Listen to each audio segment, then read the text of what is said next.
चलो,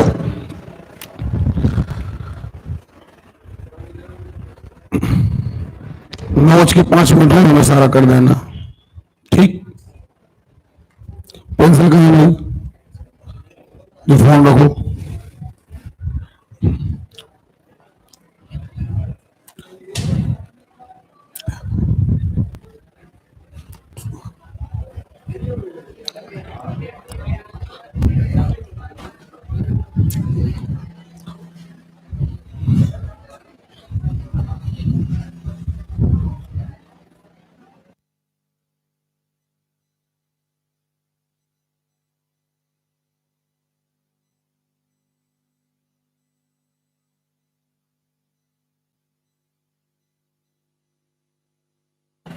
चलो,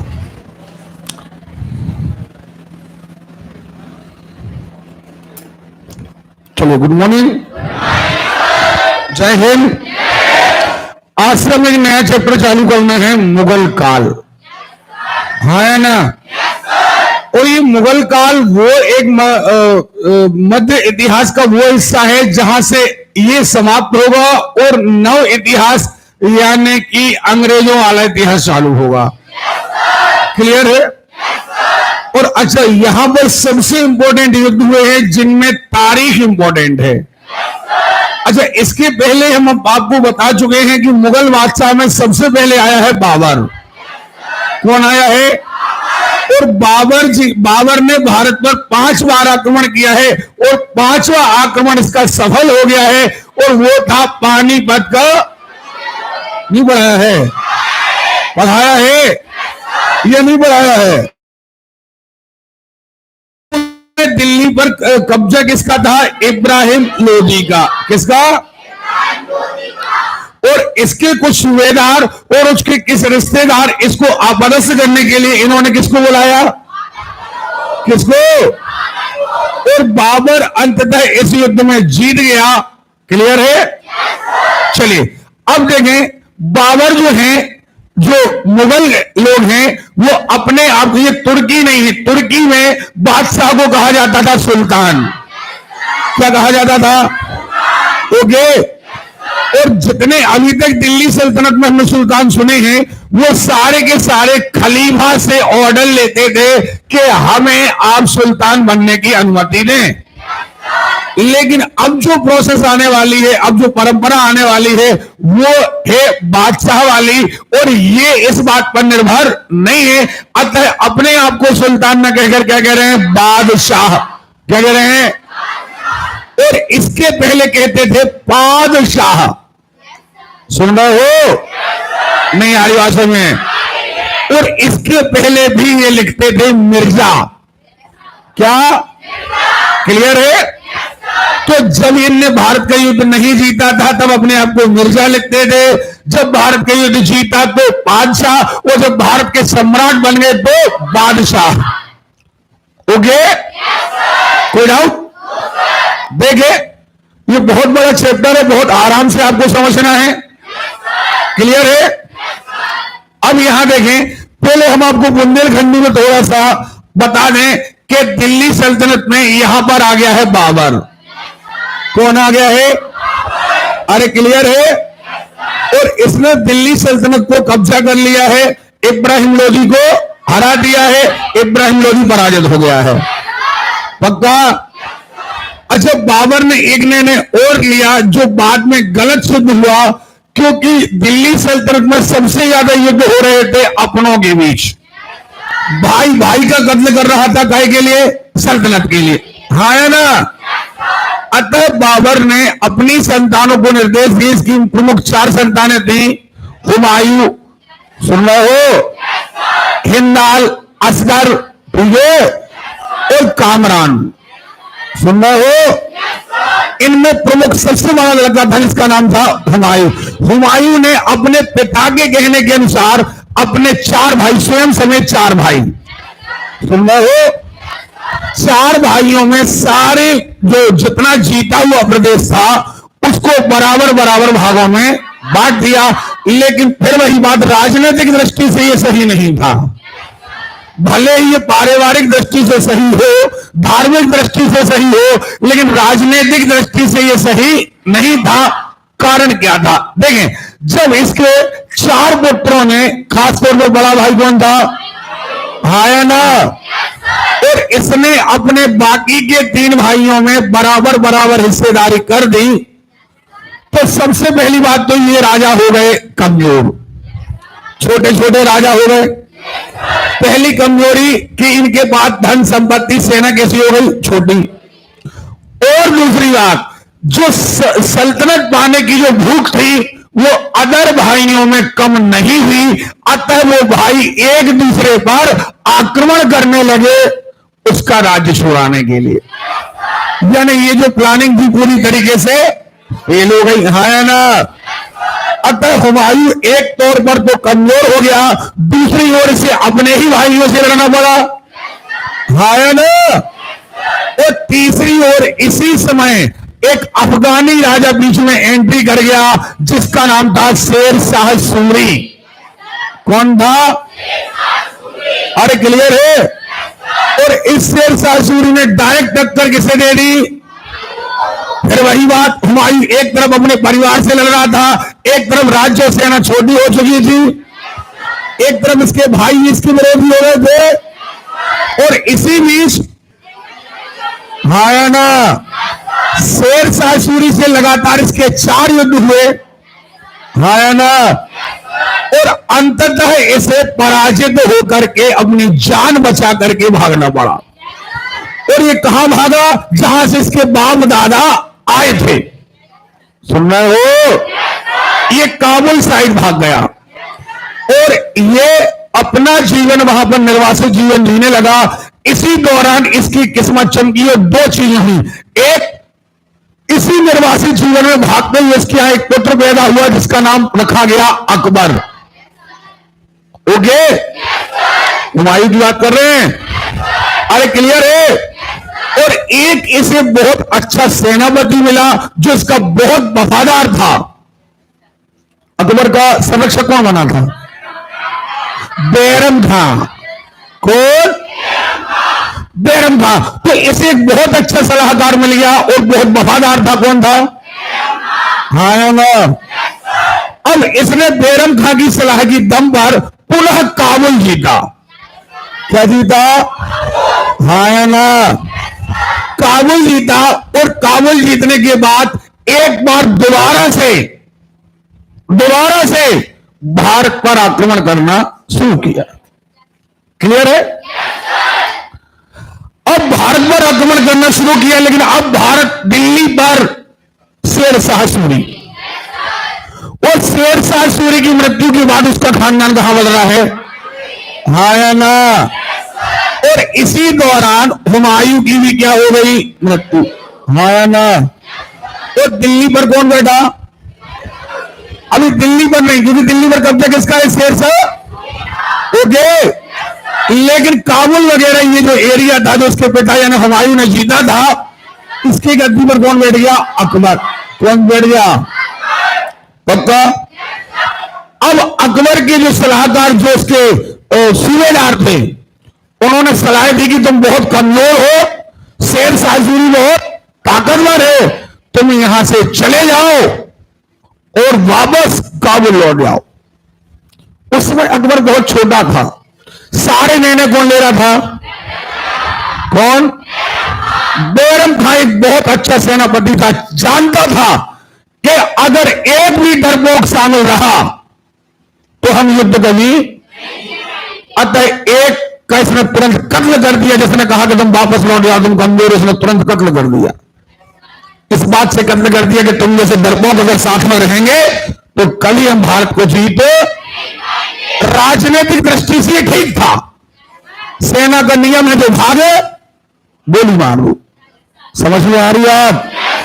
अगर बचे हुए जितने सेनापति थे वो समझ गए कि इस बात का कहना चलेगा नहीं, अतः दोबारा इनने आक्रमण किया। इधर लगातार शेरशाह सूरी का वंश आगे बढ़ रहा था और शेरशाह सूरी के आने वाले वंशज ज्यादातर नक्कारा थे। ज्यादातर, अरे क्लियर है? और शेरशाह सूरी का अंतिम वंशज आया आदिल शाह। क्या आया? आदिल शाह ने एक व्यापारी, एक नमक बेचने वाले व्यक्ति, हालांकि वो दिमाग से इंटेलिजेंट है, इसका नाम था हेमू, उसने अपना प्रधानमंत्री बनाया और बाद में आदिल शाह की मृत्यु के बाद यही प्रधानमंत्री दिल्ली का राजा बन गया। ये मध्यकालीन इतिहास की पहली घटना थी कि जब मुगल सल्तनत भी है, पिछले सारे मुसलमान राजा हैं और बीच में दिल्ली की गद्दी पर कुछ समय के लिए एक हिंदू राजा स्थापित हो गया है। कौन? आवाज नहीं आ रही है? तो हेमू गद्दी पर बैठ गया है। इधर से कौन आ रहा है? अकबर। कौन आ रहा है? तो अकबर की टक्कर होना है हेमू से। कौन से? और इसे हम कहेंगे पानीपत का द्वितीय युद्ध। कौन? पक्का? अरे क्लियर है? और पानीपत के द्वितीय युद्ध में हेमू मारा जाएगा और फाइनली अकबर अब अपनी शक्ति को जो उसके पिता के हाथ से छूट गई थी, सुन रहे हो, सारे भारत पर कब्जा कर लेगा और लगातार युद्ध करता रहेगा और पूरे भारत को अपने कब्जे में ले लेगा। कौन? अकबर। पक्का? अतः दोबारा से अकबर बनेगा सम्राट। क्या बनेगा? अब जब पूरा भारत इसके कब्जे में आ गया, बाकी सारे राजा इसके सूबेदार बन गए। सुन रहे हो?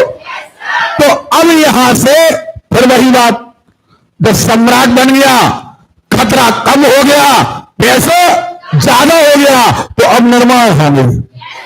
नहीं आ रही बात में? तो अब निर्माण अकबर के काल में। सुन रहे हो? इसका बेटा आएगा वो जहांगीर, उसके काल में निर्माण। उसका बेटा आएगा, उसके काल में निर्माण। और उसका बेटा कौन आएगा? औरंगजेब। यहां तक वो शासन बहुत दृढ़ता से चला, लेकिन औरंगजेब, अब देखें, अकबर के समय में ही अंग्रेज भारत आने लगे। उस समय घूमने आए। नहीं आ रही बातों में? अकबर के समय वो पक्का। उसके बेटे जहांगीर के समय में व्यापार करने आए, वो परमिशन ले ली कि 2-4 गांव हमें दो आप। और जहांगीर ने गलती भी कर दी, क्यों नहीं 2-4 गांव? हाँ ना? शाहजहां के काल में इनका और प्रभुत्व बढ़ा और जब औरंगजेब का समय आया तब तक तो ये अंग्रेज युद्ध करने लगे। समझ में आ रही बात? अब औरंगजेब की जैसी मृत्यु हुई, औरंगजेब तक तो शासन बहुत दृढ़ता से चला। जैसे ही औरंगजेब की मृत्यु हुई तो इसके जितने सूबेदार थे, सुन रहे हो, बंगाल का सूबेदार, उसने कह दिया हम बंगाल के नवाब हैं। अवध का सूबेदार कह दिया हम अवध के, हैदराबाद के नवाब अलग हो गए। यानी जितने सूबेदार थे वो सारे के सारे राजा की हाथी लोहार और उन एरिया में उनका खानदान राज करने लगा। हाँ ना? इसी समय एंट्री कौन की हो गई? अंग्रेज एंट्री का हो गई, वो तो युद्ध में दारू हो गए। तो अंग्रेजों के युद्ध अब होंगे कौन से? बंगाल के नवाब से, अवध के नवाब से, हैदराबाद के मराठाओं से। नहीं आ रही बातों में? पक्का? अरे क्लियर है? एक ये कहानी दिमाग में रखना है। पक्का? और अंततः 1857 पर जो ये मुगल बादशाह का खानदान अब नाम मात्र के लिए चला आ रहा था, ये नाम के लिए भी क्या हो गया? समाप्त हो गया। अब सम्राट नाम की चीज भारत में नहीं रह गई, टोटल अंग्रेज ही अंग्रेज हो गए। एक बात हम यहां से शुरू कर रहे हैं, बाबर। क्या? अब उस समय 2 चीजें, एक हिंदू और एक मुसलमान, 2 धर्म। और इसी समय बाबर के शासनकाल के समय एक संत हुए गुरु नानक। कौन हुए? पक्का? अरे क्लियर है? गुरु नानक हुए। इनने क्या किया? मुसलमानों को, संतों को भी अपनाया, उनकी वाणी को अपनाया, हिंदुओं के कुछ संतों की वाणी को अपनाया और ऐसा करके जगह जगह जाकर के प्रचार किया कि मानवता ही सबसे बड़ा। इनने कोई नया धर्म नहीं बताया, इनने ना कोई नया धर्म बनाया ना बताया, लेकिन इनके जितने चेले बनते गए वो अपने आप को कहने लगे सिख। क्या कहने लगे? हाँ ना? तो धीरे धीरे करके एक परंपरा चल गई, सिख परंपरा चल गई। इनने कोई ग्रंथ नहीं लिखा, लेकिन आने वाले जितने गुरु थे, अब इनके बाद गुरु आए, इनके बाद गुरु आए, उनने उपदेश दिए। भविष्य में आने वाले गुरुओं ने अपने पिछले गुरुओं को लेकर एक किताब बना दी। उनने जो जो संतों की वाणियां बनाई थी, उन संतों को, हिंदू मुस्लिम सब संतों की किताबों को शामिल किया और एक नया ग्रंथ बना दिया। समझ में आ रही बात? और ये बाबर के समकालीन लगातार इस तरफ सिख धर्म बढ़ता रहा, एक तरफ बाबर से लेकर के औरंगजेब तक ये मुगल वंश बढ़ता रहा। और अब चूंकि ये सिख धर्म जो था लगातार यहां पर टक्कर नहीं हुई, अकबर के समय टक्कर नहीं हुई, सुन रहे हो? लेकिन अकबर के बाद आने वाले जितने राजा थे उन्हें ये लगने लगा कि अगर सिख धर्म ज्यादा बढ़ गया तो मुसलमान धर्म को नुकसान होगा। समझ में आ रही बात? जबकि इसके पहले के राजा बाबर को ने कोई दिक्कत नहीं करी, हुमायूं की कोई दिक्कत नहीं, अकबर ने तो उल्टा दान दिए। सुन रहे हो? इसके बाद आने वाले राजाओं में यहां सिख धर्म और यहां मुगल बादशाहों में आपस में टकराव होने लगा और कई मुगल बादशाहों ने कई सिख गुरुओं को मार दिया, कत्ल करा दिया या फांसी दे दी। समझ में आ रही बात? तो पहले ये स्ट्रक्चर आपके दिमाग में क्लियर होना चाहिए। समझ में आ रही बात? अरे क्लियर है? अब जब ऐसा होने लगा तो पहले के गुरु जो थे वो तो संत टाइप अपना जीवन व्यतीत करते थे, न धन न संपत्ति, मात्र मानव धर्म और सभी मानव की जाति पाति को मिटा करके अपने अनुयायी बनाना, कोई जाति नहीं। सुन रहे हो? लेकिन जब आने वाले गुरुओं को ये लगने लगा कि कभी भी खतरा हो सकता है, तो फिर इन्होंने भी कृपाण, तलवार और सेना रखना शुरू करी, ताकि अगर कभी युद्ध का मौका आए तो युद्ध भी लड़ा जा सके। समझ में आ रही बात? क्लियर है? अतः आने वाले भविष्य में आने वाले गुरु एक सुल्तान की तरह व्यवहार करने लगे। अतः इनकी गद्दियां लगने लगी और सामने इनके अनुयायी बैठने लगे। समझ में आ रही बात? और इन्होंने अपने अनुयायियों को कृपाण और तलवार रखने का आश्वासन दिया, आदेश दिया। ये क्यों दिया? क्योंकि कभी भी मुगल बादशाह आक्रमण, हाँ या ना? तो क्या ये कहानी आपके दिमाग में क्लियर होती है कि नहीं? पक्का? एक तरफ मुगल बादशाह आगे बढ़ रहे हैं, एक तरफ सिख धर्म आगे बढ़ रहा है, और यहां हुमायूं के बाद अकबर के समय से अंग्रेज भारत आ गए हैं। क्यों नहीं आ गए हैं? आ गए हैं। और अंग्रेज भारत आ गए हैं। अब बंगाल, आवाज है? क्लियर है? पक्का? अपने दिमाग में एक कोरे कागज पर अब आउटलाइन नक्शा बनाओ। हम 10 मिनट में आ रहे हैं, फिर आगे हम कहानी लाइन टू लाइन आगे बढ़ा रहे हैं। याददाश्त के आधार पर बनाना है कि हमने आपको क्या पढ़ाया।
तबीयत खराब हो गई शायद उनकी, है ना।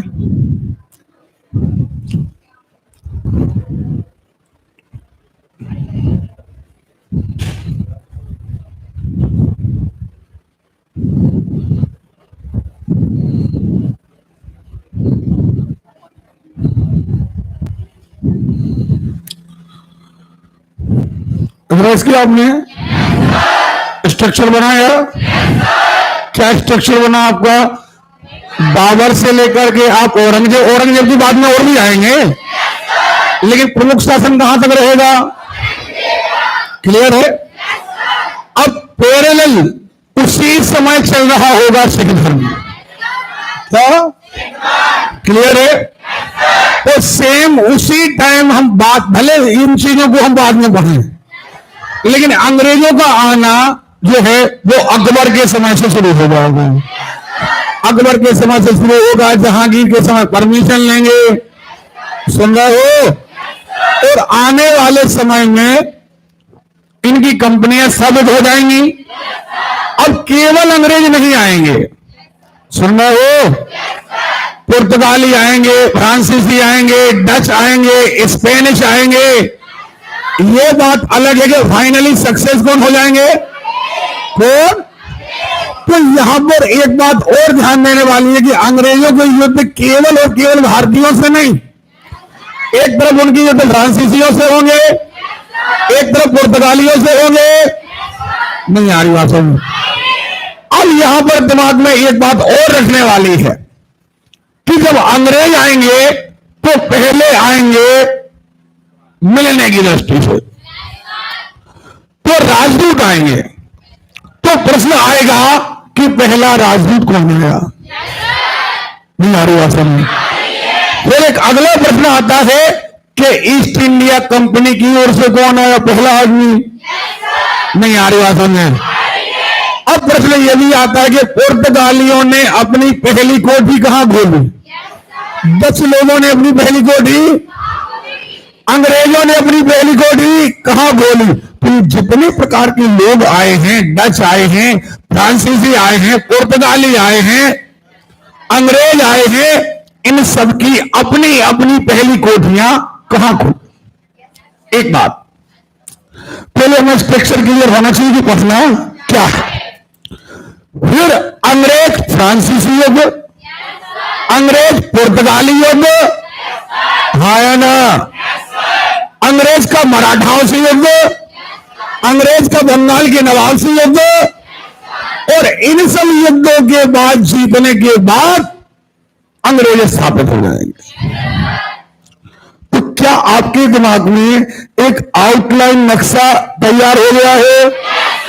अदरवाइज क्या होता है, एक जगह आप पढ़ते जाते हैं, एक तरफ आप पढ़ते जाते हैं, लेकिन नक्शा क्लियर ना होने के कारण, नक्शा क्लियर ना होने के कारण आप भ्रमित हो जाते हैं कि अब अकबर पढ़ रहे थे, ये पढ़ रहे थे, फिर बाद में हम पढ़ रहे गुरु तेग बहादुर, ये कहां से आ रहे हैं, कैसे कनेक्शन है? फिर हम एक तरफ पढ़ रहे हैं मराठा, लेकिन नहीं, एक तरफ पैरेलल चीजें चल रही है। नहीं आ रही बात समझ? तो हमने जो पैरेलल नक्शा आपको बनाना सिखाया,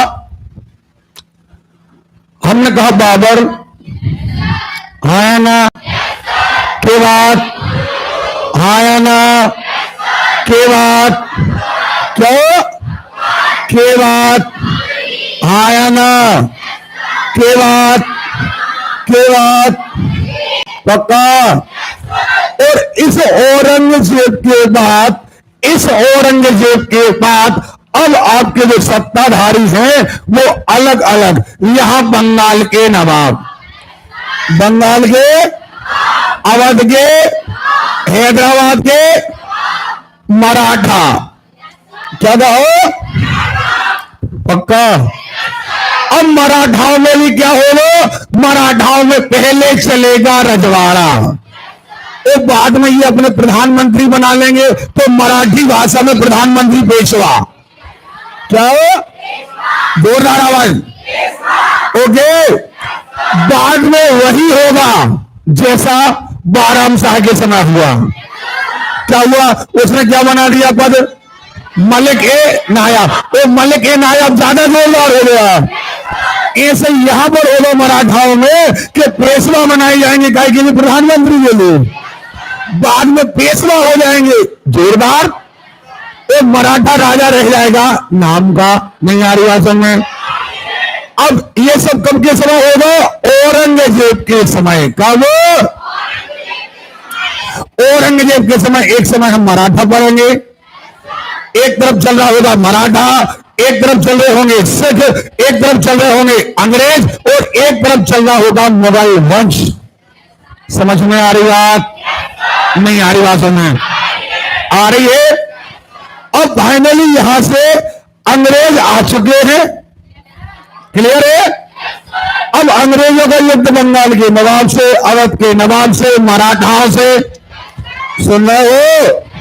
हैदराबाद सुन रहे हो? नहीं आ रही बात में? कुछ राजा उस समय फ्रांसीसियों का साथ देंगे, तो कुछ राजा अंग्रेजों का साथ देंगे। बात समझ में आ रही है? और इस तरीके से हमारा युद्ध ये आगे बढ़ेगा, और फाइनली फिर पूरी सत्ता यहां से आ जाएगी अंग्रेजों के हाथ में। कौन के? हाँ ना, अंग्रेजी शासन आ चुका होगा, और ये लगभग 1800 होगा। क्लियर है? अब 1800 के लगभग पूरा का पूरा शासन कौन के हाथ में? भक्तों, अब अंग्रेज भारत को लूटने का प्रयास करेंगे, तो अब अंग्रेजों के विरुद्ध एक तरफ संत गुस्सा हो जाएंगे धर्म के कारण। नहीं आ रही भाषा में? उनकी धार्मिक नीति को ये ईसाई लोग आए हैं, और ये क्या पहुंचाएंगे? ठेस पहुंचाएंगे। एक तरफ हिंदू संत रोस्ट हो जाएंगे, एक तरफ मुसलमान रोस्ट हो जाएंगे। ज्यादा टैक्स लिया तो किसान रोस्ट हो जाएंगे। सुन रहे हो? नहीं आ रही भाषा में? राजाओं से राज्य छुड़ाओगे तो राजा रोस्ट हो जाएंगे। समझ में आ रही है? अब अंग्रेजों ने भी सबसे ज्यादा सेना कौन सी रखी? हिंदू। हिंदू मतलब यह हिंदू नहीं, हिंदुस्तान की। अब हिंदुस्तान के ज्यादातर लोग गाय और सुअर की चर्बी से परहेज, मुसलमान सुअर से परहेज, और हिंदू जो है वो गाय को मानते थे माता, था उसकी चर्बी से परहेज।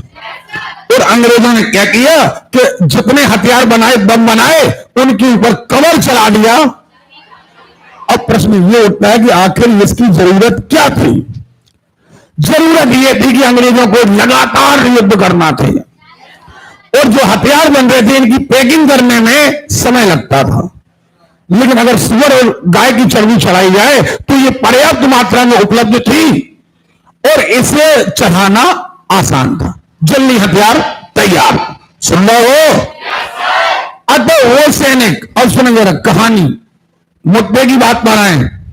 हम जिन्हें इतिहास हमें पता नहीं होता, मुझे उस समय हम 1857 में क्यों स्वतंत्र नहीं हो पाए? हम पहले पूरा स्ट्रक्चर आपको एक खाका बनवा दे रहे हैं, फिर हम बाबर से चालू करेंगे। एक तरफ जो सेना थी वो ज्यादातर थी भारतीय, लेकिन सेना का विद्रोह करने का मात्र एक लक्ष्य था कि आप ये चर्बी अलग कर दो, हमें और कोई दिक्कत नहीं है। तो चर्बी का विरोध करना बस सेना का मूल उद्देश्य था, अंग्रेजों को भगाना उद्देश्य नहीं था। नहीं आ रही बात समझ? अब जो अंग्रेजों को भगाना उद्देश्य ही नहीं था, तो अंग्रेज भगेंगे कैसे? समझ में आ रही है आप? एक तरफ राजा गुस्सा थे, क्यों थे? क्योंकि हड़प नीति चलाई गई, राजाओं के राज्य को हड़पा गया। तो हर राजा देश के लिए नहीं लड़ रहा था, अंग्रेजों को भगाने नहीं लड़ रहा था। जब उसका नंबर आता था, जैसे झांसी का नंबर आया, तो उन्होंने कहा अरे झांसी बचाओ, तो लोगों ने झांसी बचाया, सतारा बचाया, बुंदेलखंड बचाया, भारत नहीं बचाया। लोगों ने अंग्रेजों को बाहर नहीं खदेड़ा।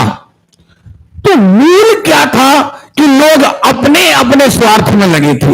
एक बात, नाना साहब जो पेशवा थे, अब ये दत्तक पुत्र थे पेशवा के।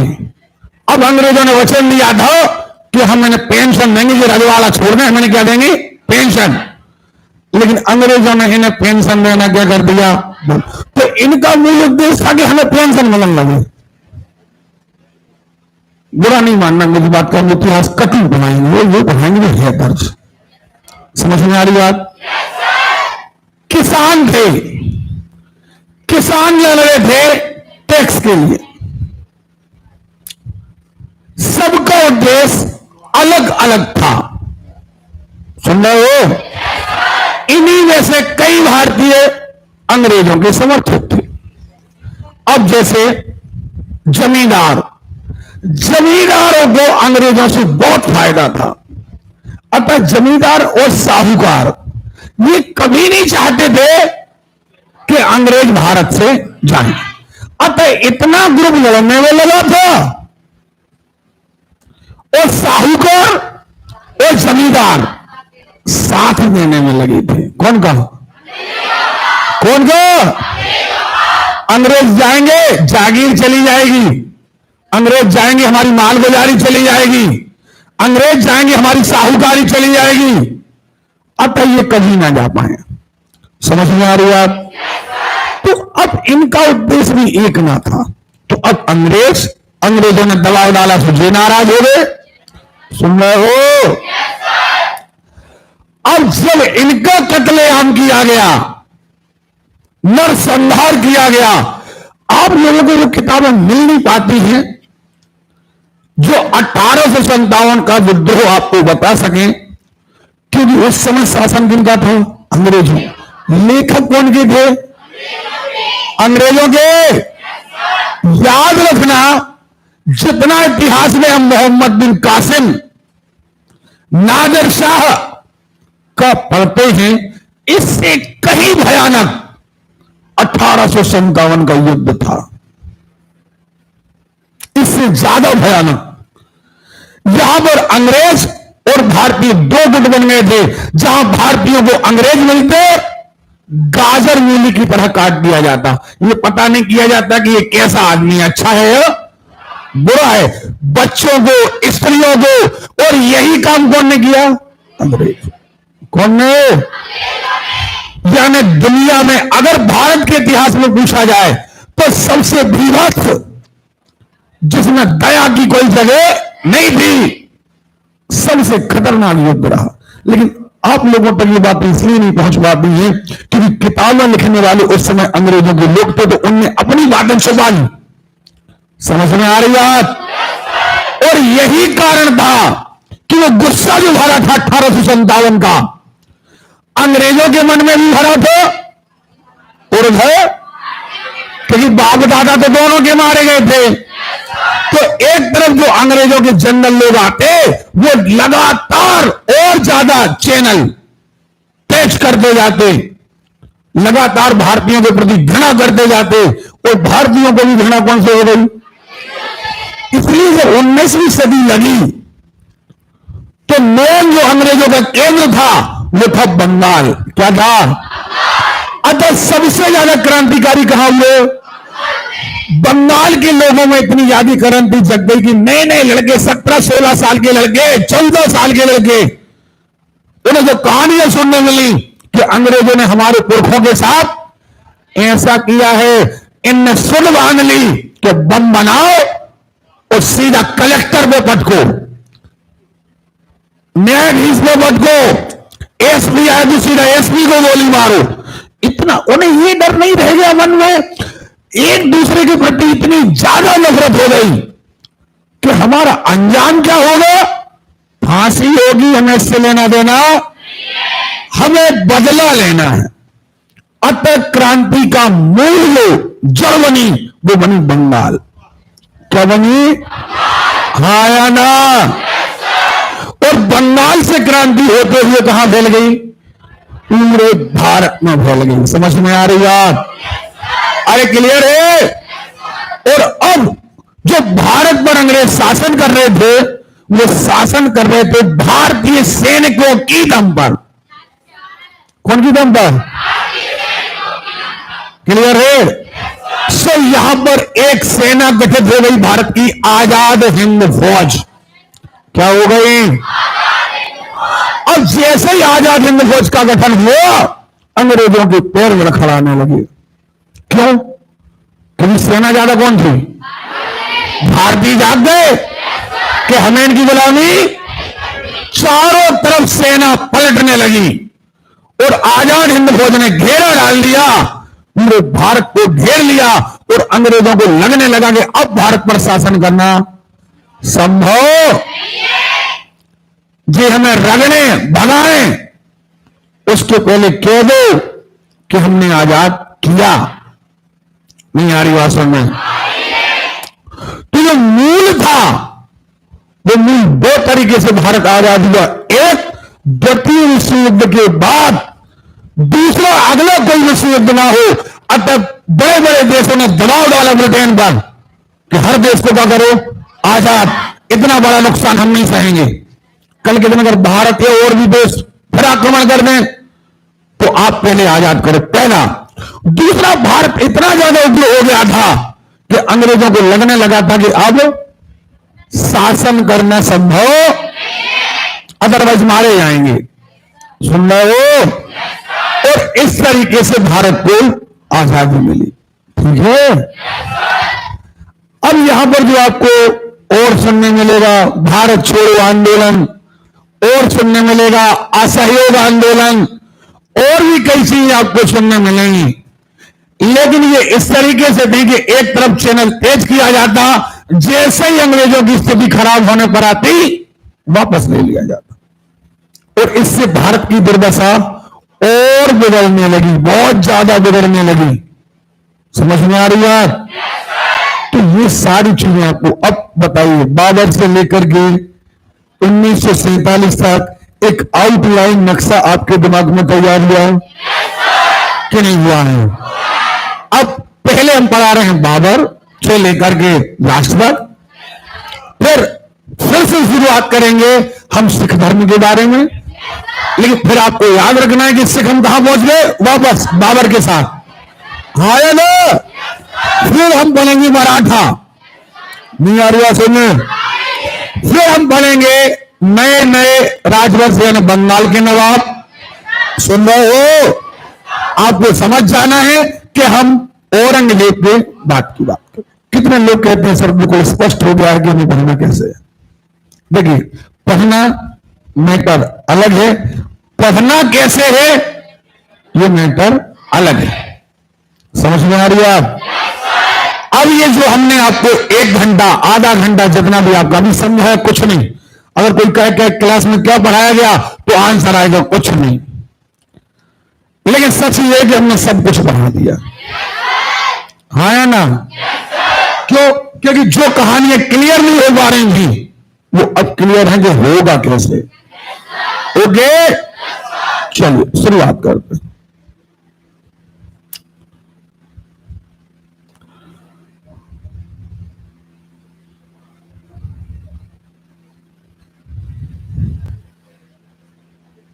चलो, हम जहां पर एक जनरल चर्चाएं हैं वहां पर हम आपको समझ देंगे, आप खुद पढ़ें। सुन रहे हो? हम वहां पर समय बर्बाद नहीं करेंगे। जैसे यहां पर आ रहा मुगल कौटे, मुगल कार्य, मुगल तुर्की, ये सब आप पढ़ते रहना।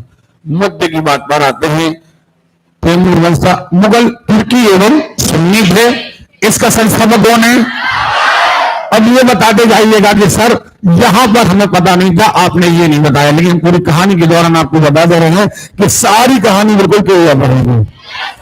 संस्थापक कौन है? और राजकीय भाषा है फारसी। क्या? पक्का? अब राजकीय भाषा क्या है? ओके।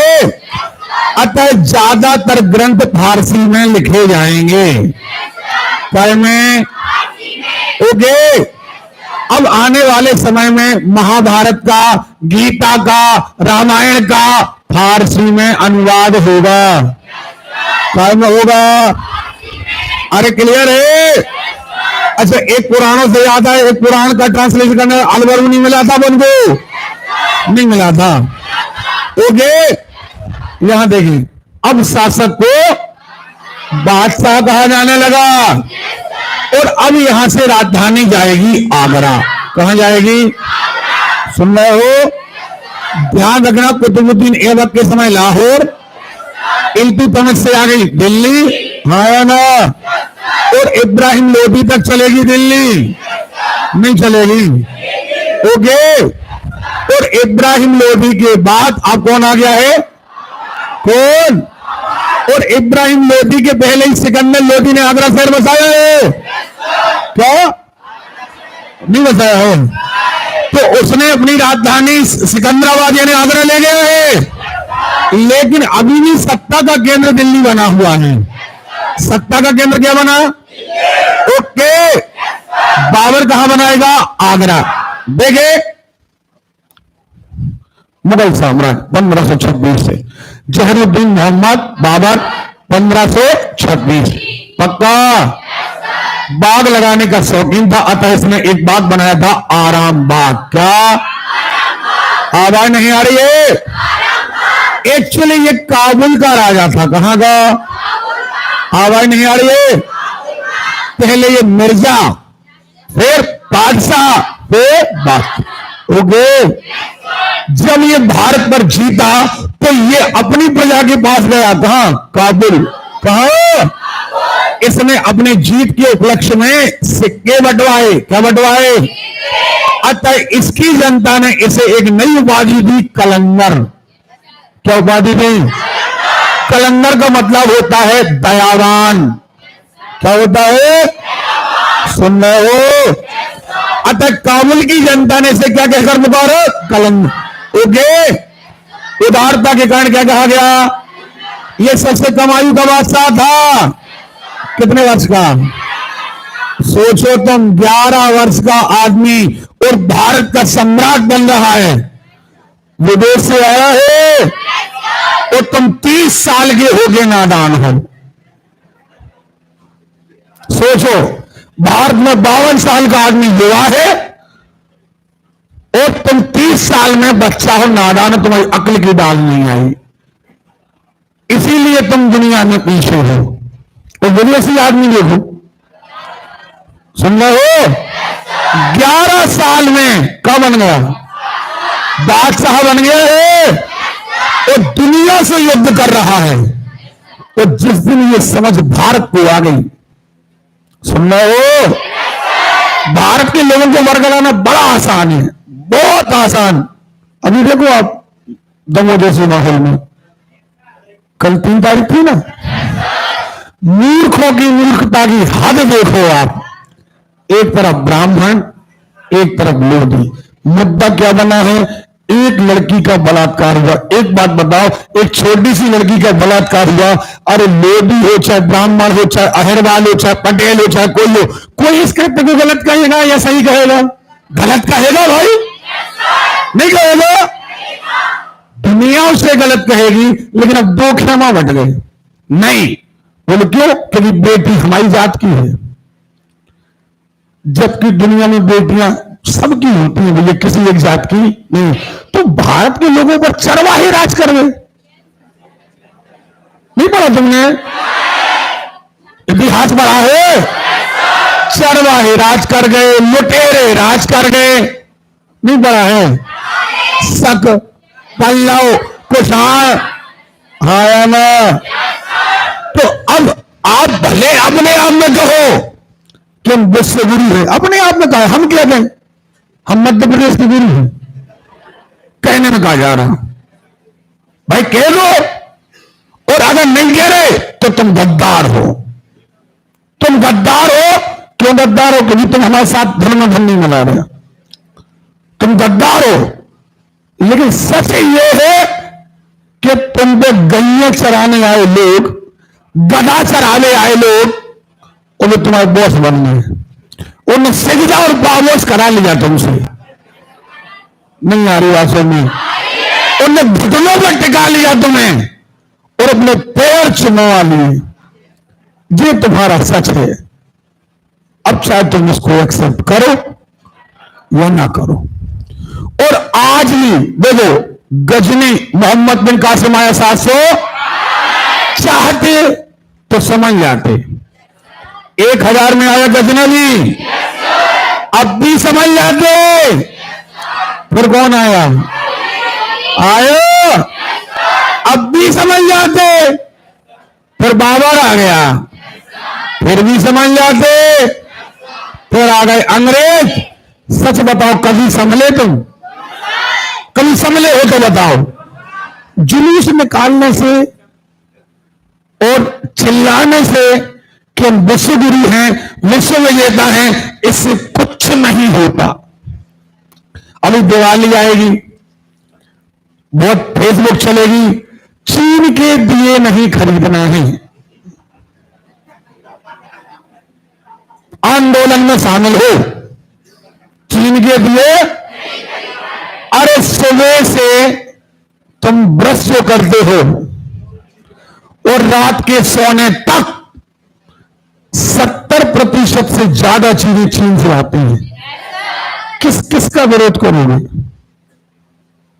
किस किस का विरोध करोगे? लेकिन सच कह दो तो दिक्कत है। आपकी कैपेसिटी नहीं, आपके पास कारखाने नहीं है इतने। अगर तुम कसम खा लो तो तुम्हारे पास कारखाने ही नहीं है इतने। जितने तुम्हें अगर माचिस भी चाहिए ना, वो पूरी अगर भारत वालों के लिए एक एक माचिस बांट दी जाए तो तुम्हें कारखाने नहीं है जो माचिस बंट गए हैं। कोई कैपेसिटी नहीं है, तुम निर्भर हो दूसरों पर, उसकी कमी को तुम कभी पूरा करते नहीं।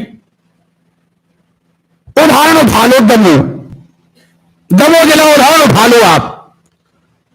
दमोह जिले में पूरी बॉर्डर याद करो, जमेरा से लेकर तेंदुखेड़ा से लेकर हटा से लेकर के पटेरा से लेकर के 7 ब्लॉक उठाओ। कोई एक आध नया कारखाना तुमने अपने जीवन में सुना कि नया कारखाना खुलाओ? कोई लकड़ी का कारखाना खुलाओ, कोई लोहे का कारखाना खुलाओ, सुना है? जो थे वो ही का हो गए समाप्त।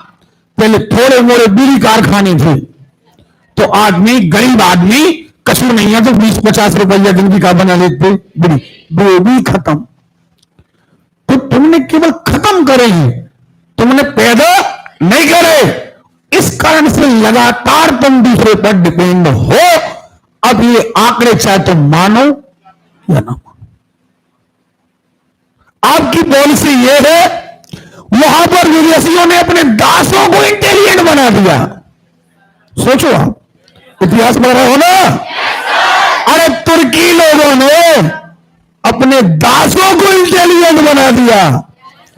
तो तुम चले जाओ सरकारी स्कूल, रैंडमली किसी एक गांव का स्कूल उठाओ, रैंडमली उठाओ, क्लास है 5, क्लास है मास्टर, सरकारी नीति है बोले 5वीं तक 2 मास्टर रहेंगे। सोचो यार, अकल लगाओ, 5 क्लास को पढ़ाने के लिए 2 मास्टर। 5 क्लास पढ़ाने के लिए कितने चाहिए? कम से कम कितने चाहिए? नहीं चाहिए। लेकिन सरकार, वहां बैठे मंत्री, आईएएस ऑफिसर नीति बना रहे हैं। ये भारत की नीति है कि आदमी आएंगे 2, आदमी आएंगे 2, वो पढ़ाएंगे कितनी क्लास? 5। अब आप टक्कर लेना है आपको दुनिया से, उन लोगों से टक्कर लेना है जिनके गुलाम भी तुमसे इंटेलिजेंट हैं। ये एक्चुअली स्थितियां हैं। बस अंतर इतना है कि आप इनको यदि उजागर करेंगे तो आप गद्दार हैं। सुन रहे हो ना? आपको हाँ में हाँ मिलाना होगी कि हम दुनिया के सबसे अच्छे आदमी हैं। अगर अभी आप चले जाओ, जहां आपका मन हो, जिस गांव से आप आते हो उसका सरकारी स्कूल जाओ, गए हो? अरे गए तो हो गए, गैरूपति के नहीं पति, हाँ ना? स्कूल पानी टपकता है, आप उस स्कूल को अपने गांव के या अभी दमोह चले जाओ, दमोह का शमशान घाट चक्कर मिलेगा। तो लोग चंदा करते हैं कि हमें चंदा करो, करोड़ों में लाओ, अब उनको शमशान घाट सुंदर बनाना है। अरे जो मर गया वो रहेगा क्या वहां? वही संगमरमर मार्बल तुम अच्छे बढ़िया स्कूलों में लगवा दो, बच्चे पढ़ेंगे खेलेंगे उनका मन लगेगा, लेकिन नहीं, भूतों के लिए लगेंगे। ये तुम्हारी सोच है, ये तुम्हारी सोच है। तुम्हारी सोच ही की है कि जो मर गया उसके लिए मार्बल है, संगमरमर है, एक सभा कक्ष है, क्या पता भी रात में कब उठना है, उनको मीटिंग करनी पड़े। और बच्चों के स्कूल कैसे? अब तुम्हें टक्कर लेना है कौन से? बाबर से। बाबर कब 1500 में तोप ले आया था, और तुम्हारा 2 तोप खरीद ले था ना, तो टीवियों पे 15 दिन चला था, देखो हमने खरीदे हथियार, सेना हो रही मजबूत। उसने 1500 में खरीदी थी मजबूत।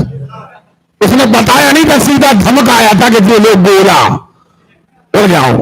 तो दिक्कत ये कि तुम बहुत पीछे हो, बहुत पीछे हो। अभी आप लोग नेट पे डाल के देखना, जापान दुनिया का सबसे समृद्ध देश, हर तरीके से टेक्नोलॉजी में बेहतर। वहां पर आप देखोगे बच्चे स्कूल जाते हैं, आधा घंटा पहले जाते हैं, स्कूल की झाड़ू बच्चे लगाएंगे, टेबल साफ बच्चे करेंगे, यहां तक कि टॉयलेट साफ भी बच्चे करेंगे, नियम है वहां का। अब यहां के बच्चे से कह दो, अभी शायद हमने 2-3 बच्चों को डांटा था, एक दिन कार्यक्रम था, 2 सोफे नीचे से उठा के ऊपर लाना थे, बोल काय? अरे यार कुर्सी उठाना पड़े यार। ये तुम्हारी सोच है। जब तक तुम्हारी ये सोच है, तुम किससे टक्कर लेने का प्रयास कर रहे हैं? टक्कर तो ठीक है, तुम उनकी गुलामों की बराबर नहीं हो, सच ये है। उनके गुलाम तुमसे बहुत इंटेलिजेंट हैं। उनके गुलाम इतने इंटेलिजेंट है कि उनके 11 साल का आदमी 11 साल का आदमी तुम पर राज कर सकता है, और तुम्हारे 72 साल का आदमी राज बचा नहीं सकता। ये तुम में और उनमें अंतर है। समझ में आ रही है? इतिहास से आपको बहुत कुछ जानने मिलेगा। जो आदमी इतिहास क्यों पढ़ाया जाता है? इतिहास क्यों पढ़ाया जाता है? पहले प्रश्न ये आता है, इतिहास इसलिए पढ़ाया जाता है कि बीते हुए दिनों से आपको सीखो।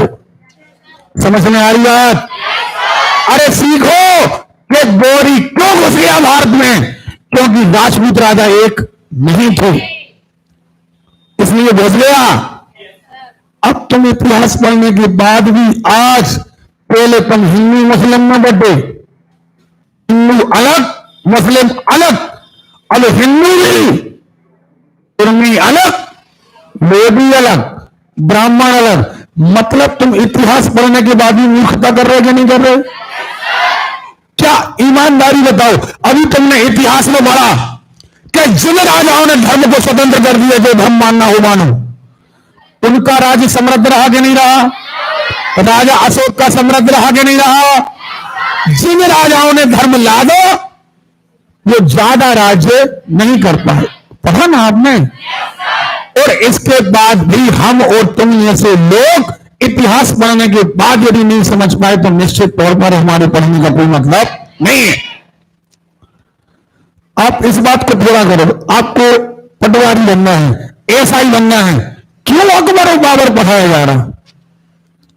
क्यों आपको सम्राट अशोक पढ़ाया जा रहा? क्या काम है थानेदार बनने में? अरे इसलिए पढ़ाया जा रहा है, वो परीक्षा इसलिए ली जा रही है ताकि ये भरोसा कर सके सरकार कि ये लड़का पढ़ा लिखा है, इसको सब पढ़ा दिया हमने, इतिहास पढ़ा दिया, विज्ञान पढ़ा दिया, गणित पढ़ा दिया, रीजनिंग पढ़ा दी, ये सही निर्णय लेगा, ये दूसरे की बातों में आकर निर्णय नहीं लेगा, ये भटकेगा नहीं। ये अगर कोई मुसीबत आएगी तो सही निर्णय लेगा कि इस परिस्थिति में क्या किया जाए।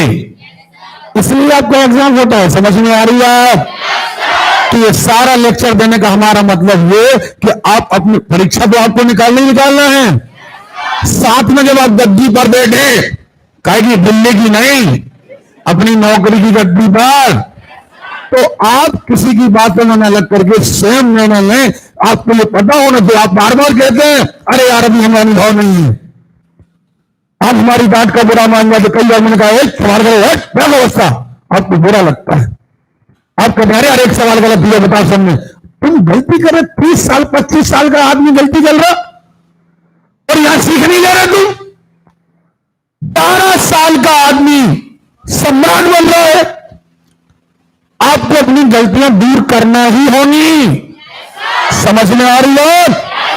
और गलतियां दूर आपने नहीं करी तो आप कुछ नहीं बन पाएंगे। आप चपरासी बनने के लिए जद्दोजहद कर रहे हो, आप चपरासी बनने के लिए मेहनत कर रहे हो, बताओ। और लोग, समझ में आ रही है?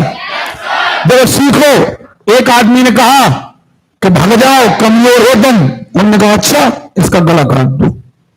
क्यों काट दो? कि इसने हमें क्या कहा? कमजोर कहा। ये रहेगा तो भगदड़ मच जाएगी, कत्ल कर दो इसका। तो लोगों में जज्बा देखो कितना है कि गद्दारों के साथ में, भगोड़े लोग को साथ में नहीं रखना। और उन्होंने वो किया तो भारत के सम्राट बने। समझ में आ रही बात? किसके बाद बोलकर युद्ध जीतने के बाद उपाधि गाजी, मिर्जा, गाजी, 500। थक गए हो, थक गए हो।